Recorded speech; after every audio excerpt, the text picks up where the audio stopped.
Bismillahirrahmanirrahim. Assalamualaikum warahmatullahi wabarakatuh. Syukur alhamdulillah kita bisa berjumpa lagi di channel ini. Sholawat dan salam selalu dan tetap tercurahkan kepada junjungan kita Nabi besar Muhammad sallallahu alaihi wasallam. Allahumma sholli ala sayyidina Muhammad wa ala ali sayyidina Muhammad. Harapan dan doa saya semoga saudaraku semuanya selalu diberikan kesehatan, dilapangkan rezekinya, diampuni dosa-dosanya, dan dipanjangkan umurnya. Amin ya rabbal alamin. Sahabat beriman yang dirahmati Allah, sholat merupakan salah satu ibadah yang harus dikerjakan setiap hari untuk mendekatkan diri menghadap kepada Allah Subhanahu wa Ta'ala. Karena barang siapa yang melakukan sholat dengan ikhlas, maka Allah akan memasukkannya ke dalam surga, dan barang siapa yang tidak melakukannya akan masuk ke neraka.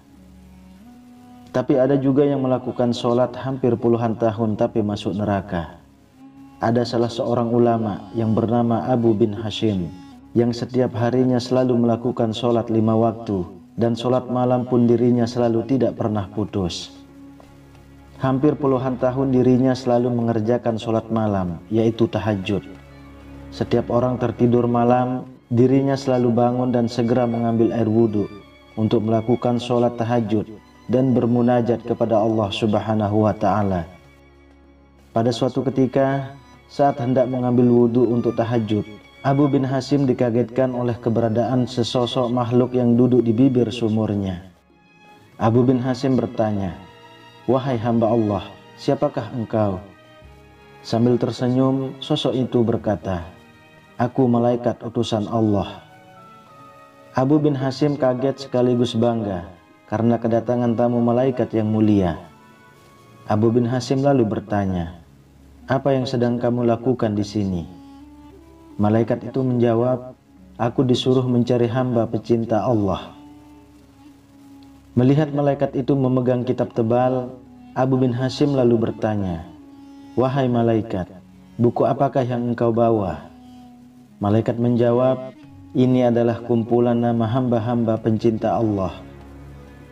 Mendengar jawaban malaikat itu, Abu bin Hashim berharap dalam hatinya namanya ada di situ. Maka ditanyalah malaikat itu, "Wahai malaikat, apakah ada namaku di situ?" Abu bin Hashim berasumsi bahwa namanya ada di buku itu, mengingat amalan ibadahnya yang tidak kenal putusnya, selalu mengerjakan sholat tahajud setiap malam, berdoa dan bermunajat kepada Allah Subhanahu wa Ta'ala di sepertiga malam. "Baiklah, aku buka," kata malaikat sambil membuka kitab besarnya. Dan ternyata malaikat itu tidak menemukan nama Abu bin Hashim di dalamnya. Karena tidak percaya, Abu bin Hashim meminta malaikat mencarinya sekali lagi. "Betul, namamu tidak ada di dalam buku ini," kata malaikat. Abu bin Hashim pun gemetar dan jatuh tersungkur di depan malaikat. Dia menangis jadi-jadinya. "Rugi sekali diriku yang selalu tegak berdiri di setiap malam dalam tahajud dan bermunajat, tetapi namaku tidak masuk dalam golongan para hamba pencinta Allah," kata Abu bin Hashim sambil menangis. Melihat itu, malaikat berkata, "Wahai Abu bin Hashim, bukan aku tidak tahu engkau bangun setiap malam. Ketika yang lain sedang tidur, engkau mengambil air wudhu dan kedinginan pada saat orang lain terlelap dalam buayan malam. Tapi tanganku dilarang Allah menulis namamu." "Apakah gerangan yang menjadi penyebabnya?" tanya Abu bin Hashim kepada malaikat. "Engkau memang bermunajat kepada Allah, tapi engkau pamerkan dengan rasa bangga kemana-mana dan asik beribadah memikirkan diri sendiri. Di kanan kirimu ada orang sakit atau lapar, tidak engkau tengok dan beri makan. Bagaimana mungkin engkau dapat menjadi hamba pencinta Allah kalau engkau sendiri tidak pernah mencintai hamba-hamba yang diciptakan Allah," kata malaikat itu. Abu bin Hashim seperti disambar petir di siang bolong.